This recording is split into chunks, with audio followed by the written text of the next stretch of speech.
Hi, my name is Susan Volpe, and I've been coming to see Dr. Cooper since September of 2017. The reason why is because I broke my neck in a car accident in January of 2000, and I've had twitches up to 10, 15 times a day. What was done before, I used, maybe someone would give me a massage, or I would use creams to dull the pain, but nothing helped, and I was still twitching, and I was really looking for some more help. And I had pain when I looked up with my neck, or when I looked down with my neck. It was very painful. Since I've been coming to see Dr. Cooper, I'm feeling much better. I'm not in much pain. I don't twitch as much. I twitch maybe 1 or 2 times a day. If it's cold, if I'm nervous, I'll twitch a little bit more. But since I've been seeing him, my life has been so much better, and I will be continuing to see him to get even better. No one told you to try to avoid looking down because of the danger that you were in. Yeah, and the only time I look down is when I shave, or now, yeah. if I'm in the shower, I'll just kind of do this and boot up, and but then I do exercises as well. I mean, I'm supposed to do it like this 60 times a day, but what I do as I'm doing with my arms, what I do is I sit in my car when I'm driving back and forth to work. I'll do it 20 instead of 20 when I'm in the car back and forth, and I'm like, so when I'm driving. It's easy. Yeah. And then I do I even do it at work. I'll find a corner and I'll do the exercises in the corner. So, Susan, when you first came to me and you had a neck fusion, and I showed you your x-rays, and I showed you that you were fused at the top and towards the middle, and there was an area where it wasn't fused, but it was bent very far forward where it should have been bent backwards. And had anyone ever told you this was a problem and that you should be avoiding looking down? No. Because otherwise it was, and what did I tell you about that? You told me to stop looking down, and what did I tell you would happen if you didn't? I would need to do another surgery, and at this point I just don't have time for that. Right, because the way C3 was bent on C4, it was crushing the disc in there, and that means that if you kept looking down, pretty soon that disc would be crushed and you'd be looking at another surgery. So that's the reason that I told you to stop looking down. And what have you been able to do to enable yourself to avoid that? Well, I use my body. I'll look down this way, or I use the book. The reading stand. The reading stand. Right. Like I use it every day. Mm-hmm. I use it at work. I'll put the titles I work with, and instead of looking down, I look at eye level. I even use it at home. Good. I use it as a tablet, or if I'm reading, then I'll use the book. Okay. Was it at all scary to you coming to a chiropractor with a history of a fractured neck and knowing that you had fusions? No, it wasn't scary. I was looking for extra help. I was looking, how can I get more help? How can I be not in pain, or how can I not twitch as much? To tell you the truth, it was a little scary for me. I wasn't sure how much I'd be able to help you until I saw your x-rays. And then when I looked at it, I said, okay, I can work with this.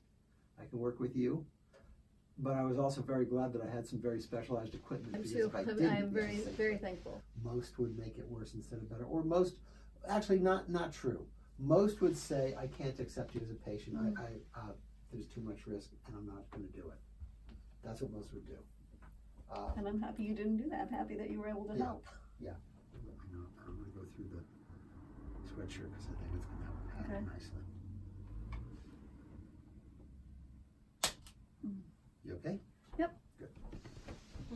It does feel better. Good. And then I'm going to have you go on your side facing that way, please. Okay. Side towards me. Bend this knee. Drop that back. Head back. Good. Right there. Let that go. Oh. Good. Come on up. I'm going to roll. Oh, yes, of course. Okay. That's right. And I'm going to change the tip on this.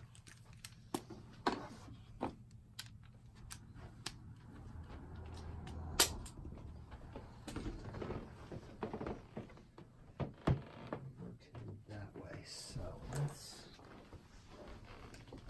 just feel this.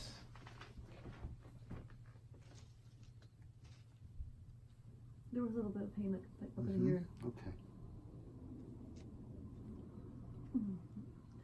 Right there. there. Yeah. Yeah, let's take care of that. This is going to be a little uncomfortable, Yeah. but okay. Turn your head to the left. Good. Oh. Okay, we're done. I'm okay. I'm good. I know. Whew. I told you it would be a little uncomfortable, Yeah. and it was, and it's moving better now. That's enough. Drop down on your back, knees up. Good. Come on up. Okay. You all right? Yep. Go ahead. This is one of the pieces of equipment that I wouldn't have taken her case without. This is called the Lope Sagittal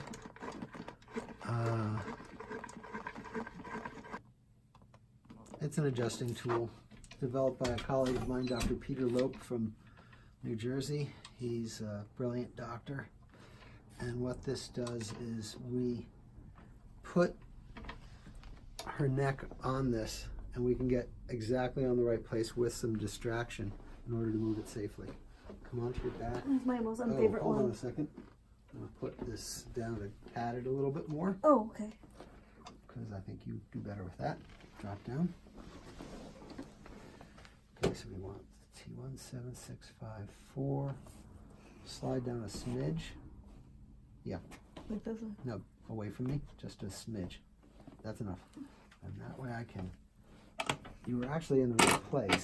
Oh. I want you in the right place only when I pull up on you. I want with the distraction that you're in the right place. Good. Come on up. And we're all done. Oh, the traction today? Oh, I mean we're all done with the adjustment. Oh, okay. Yeah, I'll put you in traction. How did you feel after those adjustments? Good. This is what my most unfavorite one because I had a little bit of pain here afterwards, but And I I feel might good. start using a washcloth here to pad that. Okay, I yeah, had to do that with a couple of people. but I feel better. I mean, each time he adjusts me, I feel better. I can feel the release of pressure. I don't have pain anymore.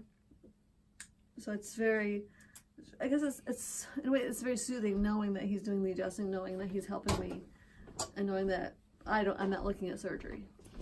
So Susan's in traction now, and her traction, we're working on putting a little bit more curve in her thoracic spine because it's a little bit flat. We're working on bringing her shoulders back because they're a little forward. And we're working on pulling forward at C4. She's supposed to have a curve going this way. Instead, hers is this way.